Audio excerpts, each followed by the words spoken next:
شخص جو شہرت کے باوجود گمنامی کی زندگی گزارے، لوگ اس کی طرف انگلیاں اٹھائیں گے، اے فلانا صاحب جا رہے ہیں، وہ یار اپنے آپ کو عاجزی کے مقام پہ رکھے، اپنے آپ کو عاجزی کے مقام پہ رکھے، شہرت کا طالب نہ ہو، بڑیائی کبریائی کا طالب نہ ہو۔ ایسا شخص بھی حضور نے فرمایا میرا جو ہے وہ یار ہوگا۔ حضرت سعد بن ابی وقاص بہت بڑے صحابی تھے، اور یہ وہ صحابی تھے جو کمال تیر انداز تھے، اور یہ وہ تھے جن کو حضور نے فرمایا کہ سعد بن ابی وقاص تجھ پہ میرے ماں باپ قربان۔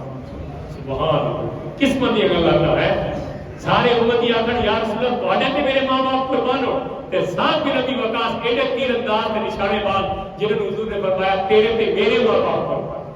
ایڈا قدردان صحابی تے قدر والا صحابی بکریاں چلا رہے، اٹھ چلا رہے کہ پتر بول گیا عمر بن صاحب بھی لکھا گیا، تو وہ گیا اور کہتا ہے کہ بابا جی آپ بکریاں چلا رہے ہیں اور وہاں پہ خلافت کی باتیں ہو رہی ہیں، وہاں پہ تو خلیفے بن رہے ہیں اور آپ اتنے صاحب الرائے شخص ہیں، بہترین آپ کی مطلب ایک وہ مشورہ ہوتا ہے، اور اتنے بڑے شخص اور آپ بکریاں چلائے ادھر چلا رہے ہیں، ادھر خلافت کی باتیں ہو رہی ہیں۔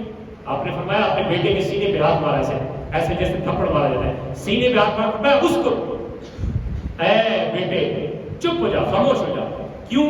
ان اللہ یحب العبد التقی الغنی الخفی۔ آپ نے ساتھ ایک بات فرمائی، بے شک اللہ کو وہ بندہ پسند ہے جو اللہ تبارک و تعالیٰ کو وہ بندہ پسند ہے جو نیک بھی ہو، یعنی اللہ سے ڈرنے والا بھی ہو، اور چھپ کے رہتا بھی ہو، اور غنی بھی ہو، کنجوس نہ ہو۔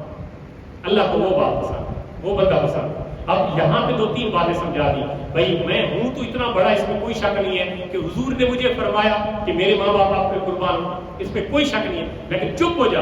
اللہ کو وہ بندہ پسند ہے، وہ شخص پسند ہے جو مخفی رہے، چھپا رہے، پوشیدہ رہے، وہ نہیں میں بڑا جڑا ہوں، نہیں، بلکہ مخفی بندہ۔ ان اللہ یحب العبد التقی الخفی الغنی، فرمایا جو بندہ سخی ہے، جو بندہ اللہ سے ڈرتا ہے، اور جو بندہ اپنے آپ کو عاجزی کے کھاتے میں رکھتا ہے، وہی بندہ کامیاب ہے۔ اور یہ ایک اور بات بھی ساتھ فرمایا کہ جو اگر بھیڑی ہو نا، بھیڑیے تو وہ بھوکے بھیڑیے اگر بکریوں کے ریوڑ میں چلے جائیں تو وہ بہت نقصان کرتے ہیں، کھاتے تھوڑا ہے ضائع زیادہ کرتے ہیں۔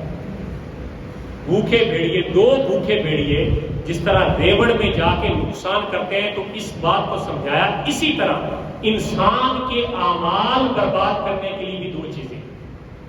فرمایا ایک چیز کیا ہے کہ انسان کو جو مال اور شہرت کی محبت ہے نا، یہ انسان کے اعمال برباد کرتی ہے۔ مال کی محبت بھی انسان کے اعمال برباد کرتی ہے، اور شہرت کی محبت بھی انسان کے اعمال برباد کرتی ہے۔